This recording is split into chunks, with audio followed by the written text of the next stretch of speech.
there lurks an army that fries in the darkness. A force of Astartes who know nothing but cold, calculated vengeance. They bear cloaks of pure shadow, and their eyes flicker with crimson light. They are the Void Reapers, the 11th Legion. The Void Reapers have 3 objectives which they have honoured and followed throughout their 10,000-year history. Redeem, find any traitor or renegade marines and offer them the Emperor's judgment, afterwards leading the survivors of their punishment back into the Imperium. Retribute, hunt down the Word-Bearers Legion and annihilate it utterly without survivors. This applies to all traitor marines who refuse to rejoin the Imperium or submit to judgment. Rediscover, the Void Reapers will stop at nothing to find their lost Primarch, Voltaire the Raven Mocker. Indeed, the task of the Void Reapers chapter is to find any marines who have turned traitor and offer them retribution. This retribution includes just punishment, followed by their traitors reading from the book of St. Eugenius, the Incandescent, in order to prove their repentance. Afterwards, the former traitors are brought back into the fold of the Imperium, their actions watched closely by the Inquisition. Voltaire was the 11th Primarch, and was scattered much like the rest of his brothers. He arrived on the planet Ultinem. The planet had been ravaged by war with the Men of Iron from centuries prior, and thus the planet was home to a very small group of disenchanted people. The Men of Iron who still ruled the planet kept a maintained population of humans on Ultinem in order to sacrifice them to the Beast Below, a creature from the warp whom the Men of Iron couldn't defeat. When Voltaire arrived in the world, the Men of Iron prepared to sacrifice him. Voltaire was brought before the Beast, where he fought back against the tides of fate. The Beast ravaged the child's face, but Voltaire escaped. Voltaire escaped from the lair of the Beast and used herbs he found in the woods of the world to heal his injuries. He travelled across the heavily forested world, exploring the countless ruined cities now overgrown with nature. He eventually found the Libro Mortuorum, a book which provided a detailed account of death-based philosophy and the art of revenge. Ever since then, he has been a scholar and a philosopher. Voltaire found the human population of Ultinem a colony of livestock meant to be bred and discarded. He dismissed his people as weak, but realised that was because he was strong enough to defend them, and that he should. He became an icon of vengeance and vendetta, and he and a sect of the most well-bred men and women on the planet, who also shared his philosophy on death, waged a shadow war against the Men of Iron. The climax of this was at the assault of the Ferris Hominum, the factory that produced more Men of Iron. Voltaire and his warriors destroyed the factory, ensuring that at some point the Men of Iron would die out, even if they won. Voltaire then led an extermination of all AI on Ultinem, pushing the last Men of Iron into the gates of the Beast's lair. Faced with death on either side, the Men of Iron did the impossible, and surrendered to their human combatants. Voltaire refused their surrender, and his warriors annihilated the robots utterly. Voltaire was then caught into a vision of the future. He was standing over the body of the Beast. He entered the lair by himself, intent on finding the truth of this vision. When he approached the Beast, it grew weak at his very presence. The Beast withered and began to fade, and Voltaire decapitated it and paraded it across Ultinem. Horus Lupercal and the Emperor would arrive on Ultinem a year later. Voltaire had experienced many visions of the Emperor's arrival on the planet, and commanded his death cultists to lead him to the Black Rock, a fortress made from the stones gathered from the Beast's lair, and bones from tens of thousands of humans sacrificed to the Beast over millennia. The Emperor revealed himself to his son, and his son revealed that he knew the entire time who he was. The Primarch and the Emperor discussed for a time about death, science, divinity, and protecting the innocent. Although Voltaire disagreed with the Emperor's claims that he wasn't a god, as his divinity was clear to him, Voltaire and his father both agreed absolutely on one thing: protect the weak and save the innocent. When Voltaire first saw Horus, he experienced a vision of terrible things Horus and his followers would do. He cursed Horus with a bitter rage and tried to kill his brother, stopped only by the Emperor's strength. It would take hours for Voltaire to recover. Voltaire commanded his warriors to garrison Blackrock, and he declined to join the Imperium. The Emperor entered the fortress a second time to give Voltaire a gift he had made for his 11th son. He gifted Voltaire a mask forged in the image of the Grim Reaper from ancient Terran legend. The mask was forged from a scale the Emperor had removed from the hide of the dragon of Mars, and gilded with a thin layer of white adamantium. Voltaire deemed the Emperor worthy of a leader he could follow, and became the Primarch of the 11th Legion, which he named the Void Dragons. Voltaire had possessed a pariah mutation, which means not only had he had no presence in the warp, but actively blocks it out. Every Space Marine of the Void Dragons and later Void Reapers possessed this gene inherited from their father. Due to this gene, the Elder of Craftworld Ulthwé gave him the nickname Raven Mocker, because whenever Eldar or any other heavily psychic race fought the Sons of Voltaire, the Primarch and his Space Marine acted like a flock of ravens, eating away at the warp and draining all psychic powers. The Void Dragons numbered, at their peak, some 70,000 Space Marines. This made them one of the smaller legions of Astartes. They made up for their short numbers with cold, calculated killing and precise strategy. The tactics of the Void Dragons would be to feign weakness, luring a seemingly superior force forward, all the while wearing them down through attrition, and finally destroying them utterly. This proved effective during the first victories of the Void Dragons. The strategy changed when Voltaire engaged Primarch Alpharius Omegon in a friendly challenge of strategy. Although Voltaire proved to be one of the greatest challenges to Alpharius, he was soundly defeated. Voltaire realised that if he ever desired to defeat an enemy with full knowledge of his legion, he would need to randomise and experiment with his tactics. Thus, the Void Dragon strategies were completely changed, absolutely unpredictable and cold, cunning, and extremely effective. After refining his sense of battle strategy, he once again challenged Alpharius, and over the course of 9 hours, neither side achieved victory, but each Primarch won the respect and friendship of the other. The Void Dragons were, during the majority of the Great Crusade, different from their Primarch. They were noble and put honour above all, albeit cold and usually ruthless. They were similar in culture with the Ultramarines, however they did possess a high emphasis on constantly changing tactics and strategies in order to surprise the enemy, something that Rabute Guilliman despised. The Void Reapers had always based around protecting human civilians, which immediately drove a wedge between Voltaire and Primarchs such as Angron and Comrade Kurz. They were slowly transformed by Voltaire to possess the same philosophy and nature as himself. Voltaire's best male warriors from Ultinim became his honour guard, and the females of his former army maintained a matriarchal leadership on Ultinim, overseeing the repopulation of the planet. As more and more Space Marines were recruited from Ultinim, the death cult philosophy became more and more present. Voltaire grew to have an extremely deep-rooted hatred towards the Primarch Lorgar. Lorgar, who himself was a philosopher and scholar, led his legion into a state of religious zeal, which Voltaire saw as ignorant and foolhardy. Voltaire also knew of the atrocities the Imperial Heralds, or the pre-heresy word-bearers, would commit, but the Emperor wouldn't listen to his divine visions. At one point, in an attempt to bind the two brothers together, the Emperor assigned Voltaire and Lorgar on a joint offensive to conquer a particularly stubborn hive world. Neither Primarch would cooperate with the other, resulting in heavy casualties. Voltaire sent a captain to renegotiate with Lorgar, but the Imperial Herald Primarch believed that he was sent to deliver commands to his legion.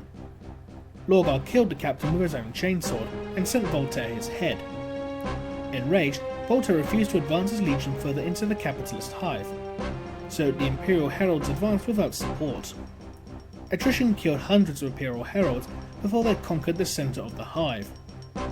It was when the king of the planet triggered a massive gamma radiation bomb that the Imperial Heralds realised it was a trap. Voltaire ordered his Void Dragons to retreat slowly through the exits of the hive, causing several companies of Imperial Heralds and most of Lorgar's honour guard to die in the resulting radiation which destroyed the city. After the evacuation of his marines, Lorgar attacked Voltaire, and the two Primarchs began one of two duels they would eventually fight. Neither Primarch emerged victorious from the duel, and both were dragged away by their praetors. Voltaire was one of 3 Primarchs who arrived on Chemos to reintroduce Fulgrim to the Imperium. Fulgrim appreciated Voltaire's aesthetic, elegant, and precise combat style, as well as the philosophy and dark humour of his brother. Fulgrim became one of Voltaire's 2 friends. The second friend was Corvus Corax, who shared similar ideals with Voltaire. Voltaire was first given the name Raven Mocker because Voltaire wore a cloak of raven feathers, which matched the colour of his hair. Voltaire grew to respect most of the Primarchs, especially Magnus Red, Rogel Dawn, Vulcan, and his friends Corax and Fulgrim. He also despised several of his brothers, namely Leman Russ, Rabute Gilliman, Jagatai Khan, Comrade Kurz, and Angron. Very few outside his legion and close friends trusted him, and both Lorgar and Comrade Kurz hated him. Voltaire had not forgotten his visions of the Horus heresy would inflict upon the Imperium. He knew that Horus had to die, or the vision of the War Master standing over the dying body of the Emperor would come true. Voltaire travelled back to Altenham and re-entered the lair of the beast. He found the skeleton of the beast still perfectly preserved, and broke off its spine from the rest of the creature's corpse. Next, he found the most preserved dead man of iron on Altenham, melting down the adamantium from its husk into a blade of master quality. With the aid of his death cultist, he used the spine of the beast and curved blade from the Man of Iron to forge Harvester, his power scythe. Knowing full well that Horus could kill him, Voltaire attempted to convince his friends Corax and Fulgrim to aid him in killing the War Master, but they refused to betray Horus. Fulgrim went as far as to warn Horus not to land on the planet of Adron 4, but did not reveal why. Voltaire and his honour guard arrived on Adron 4, slaughtering the Lunar Wolves present. Voltaire discovered that Horus had heeded the advice of his brother and deployed the captain of the Lunar Wolves' second company in its place. Voltaire easily killed the captain and led his Void Dragons off the world. The Void Dragons were declared renegade by Horus, and the Emperor sent Corvus Corax and Comrade Kurz to bring Voltaire into custody to explain his actions. Although they weren't commanded to attack the Void Dragons, Kurz was planning on wiping out the entire Legion for his hatred toward his brother.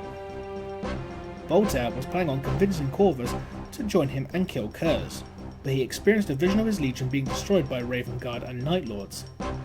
The wiser man, Voltaire led his legion into dark space beyond the galaxy, and Corax refused to follow them into the void. Enraged, Kurz led his legion to exterminate the population of Altenham and set the entire world ablaze. Not too long after these events, War Master Horus fell to chaos, and thus the Horus heresy began. Voltaire completely reformed his legion whilst they were in deep space. The noble and prideful Void Dragons were re-educated into Voltaire's philosophy and ideals.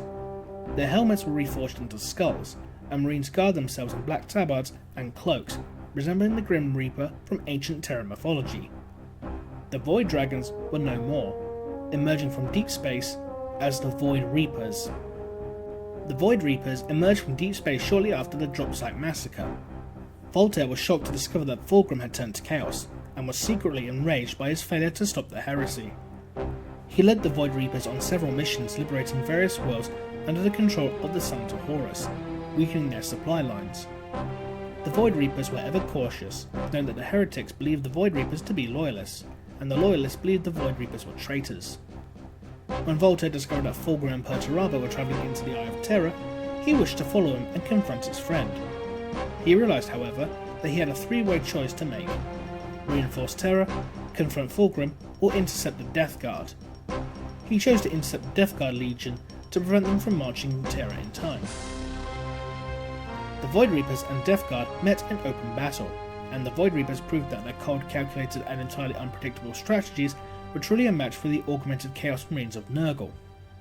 Voltaire and Mortarion met in single combat, and Voltaire taunted him and the ruined him of his legion. This sent the bloated Primarch into a frenzy, slaughtering friend and foe in order to reach the Raven Mocker, who was already retreating. The Death Guard pursued the Void Reapers until realising that they had done exactly what Voltaire wanted: delay their journey to Terror. The Death Guard would arrive too late in the siege to make a difference.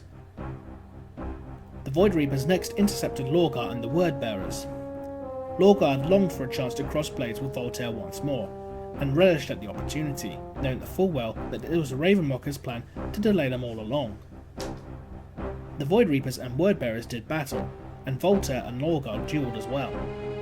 Voltaire gained the upper hand and prepared to kill his former brother, but mid-swing suffered a vision of him standing over the body of Horus. Lorgar seized this moment to disarm Voltaire and stab him in the left eye once more. As Voltaire fell to his knees, he uttered, "My thanks, brother. You will save me from looking upon that horrid ruin of your legion, and its Primarch." Lorgar asked Voltaire if he had any last words, and Voltaire muttered, "Yes, just free." Voltaire was disappointed that Fulgrim were not present to hear the jest. He remembered that Fulgrim had sided with Horus. As Lorgar was preparing to kill Voltaire, thousands of drop pods began raining from the sky. Reman Johnson and the Ultramarines had arrived. As the Ultramarines punished warfare off-world, the Void Reapers revived a severely wounded Voltaire from the battlefield and helped drive away the heretics. Afterwards, Guilliman and Voltaire discussed loyalties, and the Void Reapers revealed as loyal for all in the galaxy to behold. When Voltaire recovered from his wounds enough to respect his legion, he discovered that his Praetor and many chapter masters of the Void Reapers had removed their own left eyes and replaced them with bionic eyes in honor to their Primarch. Both he and the Ultramarines were too late to revive Terra. Voltaire, like most of the other remaining Primarchs, took part in the Great Scouring after the Horus Heresy. He immediately turned his attention toward the Night Lords under Comrade Kurz. The Night Lords had not retreated into the Eye of Terror, but instead continued to terrorize the Imperium, led by the insanity-driven Primarch. The Night Lords had already weakened by the Dark Angels during the Heresy, but it was the Void Reapers who truly drove the heretics into the Eye of Terror. The entire Legion, 56,000 Marines under the personal command of Voltaire, combined with elements of the Imperial Navy, met the Night Lords in open battle. The Night Lords were unable to strike fear into the hearts of the Imperials as they had done with their past foes, and the Void Reapers' icons of death and shadowy presence unnerved them even further. It was during this fight that the grief which the Void Reapers had become famous for originated. The Loyalist Astartes began in their cold, calculated and precise manner, taking special care to sow confusion in the heretic ranks. As Voltaire and his Honor Guard deep-striked onto the Nightfall, Conrad's personal vessel, the Void Reaper Legion lost all sense of self and began a bloodthirsty and berserk frenzy, shouting for vengeance and retribution, when they were normally silent as death itself. The Void Reapers have known to give into their grief ever since, when it is necessary. Voltaire found Comrade Kurz sitting upon his throne, imagining a conversation with Horus in which he grew enraged and struck down several of his own guards seeking to protect him. The Night Haunter and Raven Mocker duelled, with Voltaire's elegance and Kurz's cruelty proving to be a match. Eventually, as the battle wore on, Voltaire himself entered a state of pure rage and hamstrung Comrade Kurz with a sideswipe from Harvester. Kurz tried to rise, but Voltaire used all his strength to shatter the traitor Primarch's spine, and as he fell to the ground, the Corona Nox fell from the Night Haunter's head. Voltaire then found himself completely immersed in a vision of Shadow Warriors standing over the corpses of thousands of Space Marines. This vision calmed Voltaire, and he returned to his normal self. Apparently, he also received a vision mutually shared with Kurz's of the latter's death at the hands of Shen, which convinced Voltaire not to kill Night Haunter. As Voltaire prepared to leave, First Captain Sevatar appeared, refusing to allow the Ravenmocker to escape. Voltaire duelled him briefly before using Harvester to behead Sevatar. Voltaire then ordered the Imperial fleet to allow the heretics to retreat. The Void Reapers had lost 10,000 Marines in battle, but they had destroyed nearly half the traitor fleet, and a resounding victory forced the Night Lords to splinter and retreat into the Eye of Terror. After Comrade Kurz was spilled, whilst healing from his wounds, the 46,000 remaining Void Reapers returned to their despoiled homeworld Altenim, content from their vengeance against the Night Lords for their pillaging of the world. They found several death cultists, the last survivors of Altenim, who helped organise the resettling of the planet with their ideals and core beliefs. The Void Reapers themselves rebuilt Blackrock, and Voltaire spent the majority of his time within his own chambers, writing of his philosophy for all of his Marines and fellow Imperials to read. His works eventually gave rise to the death cults across the Imperium, who often quote the philosopher Lexicanum as their inspiration and spiritual liege, when in reality, Lexicanum was the alias of Voltaire. The Void Reapers gave little support in the Great Scouring after their fight with the Night Lords, although they did send elements of the Legion to combat the Wordbearers and Night Lords whenever possible. After Reman Johnson declared the Codex Astartes to be adopted by all legions, Voltaire was amongst the Primarchs who opposed it. He didn't care so much as the separation of his legion into chapters, more so than the strict adoption of battle strategies, something which totally went against the doctrines of the Void Reapers. Voltaire was prepared to march on his entire legion against the Ultramarines on the side of Rogel Dawn, but when Dawn gave in, Voltaire had no choice but to adopt the Codex, officially. The Void Reapers chapter and its 12 known successors are divided into 20 companies. There are no scout or reserve companies, and new Space Marines are delivered directly from the homeworld or from other companies. Oftentimes these companies may merge with each other, placing the number well over 100 Marines, but still reducing the chapter by a company. For this reason, the chapters who adhered to Voltaire's vision of the Codex don't become attached to their company, but instead form a devotion to the chapter as a whole. The Void Reapers chapter also does not adhere to the strategies of the Codex Astartes, continuing their random, experimental and unpredictable tactics to confuse and totally destroy enemies. Never, not even when Voltaire commanded the Void Reapers, have they ever utilised librarians or other psychers. Most of the Void Reaper's gene seed possesses a mutation inherited from Voltaire, where the respected marine becomes a walking, breathing Geller field, disrupting any psychic powers nearby. As a result, Void Reaper ships are displaced from the warp 98.3% less than the rest of the Imperium.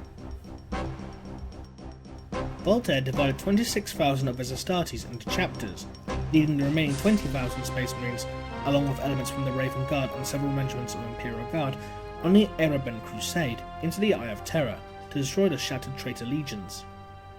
These forces made it as far as the Chrome Worlds before being splintered and eventually destroyed for all but a handful, continuously led by Voltaire the Ravenmocker. Before this crusade, Voltaire forged Soul Reaver, a second power staff for the new chapter master of the Void Reapers. Although no one in the Imperium knows it, Voltaire and his Eternal Crusaders still live. A host of 200 to 2,000 Void Reapers survived the onslaught of traitors and warp horrors before finding themselves on the Chrome World of Nox Mundus. They discovered that the world was still a paradise the Eldar had left it in, completely untouched by the warp, thanks to massive pylons of black stone located throughout the world. They was covered in forests and ruins. The Void Reapers had come home. They discovered the source of these pylons, a powerful shard of Magladroth, the Void Dragon, whose scale made up Voltaire's mask. Voltaire duelled with the shard of the ever-powerful deity, who was revealed to also be a Geller field of pure divine energy that could, at its peak, silence the flow of emotions to the Chaos Gods. As the two avatars of death converged, the Void Reapers present watched in awe as their Primarch was slowly beaten down and brought near death. It was as Voltaire the Ravenmocker lay dying on the grass and fallen trees that the Void Dragon revealed its current intentions: construct pylons across the Chrome Worlds to destroy the Eye of Terror, and attempt to reforge the Catan, thus preparing them to invade the warp and bring his legion powers to the Chaos Gods themselves. Voltaire believed that the Void Dragon was worthy of this challenge and accepted his fate with open arms. At the last second, Voltaire's Praetor stepped before the Void Dragon and was killed, saving his father and spiritual liege. Voltaire regained his senses, realising that Magladroth's means of invading the warp would mean exterminating mankind as well. He let his physical form fade and fracture, touching the Catan and dueling once again, not in body, but in mind. Even as his body slowly died, Voltaire proved that his will was yet the strongest of the Primarchs. He beat down the soul of the Catan, driving it insane and breaking it down into a base animal creature. As the shard's soul began to falter, Voltaire seized the opportunity provided and heaved his broken physical form from the ground, merging it with the body and power of the dead Catan shard. As Voltaire was lifted from the ground by the powers of the Void Dragon itself, his marines watched as the Primarch transcended mortality to become the true Ravenmocker. He was what his visions had showed him. Voltaire was a prince, but not a demon prince as was his traitor brothers. Voltaire was the Prince of Death itself. The Void Reapers sang songs of rejoice and threw their arms into the air, shouting "Mortis immortalibus," meaning death immortal. Somehow, the chapter master of the Void Reapers heard their cry from across the galaxy and made those words the official words of the chapter.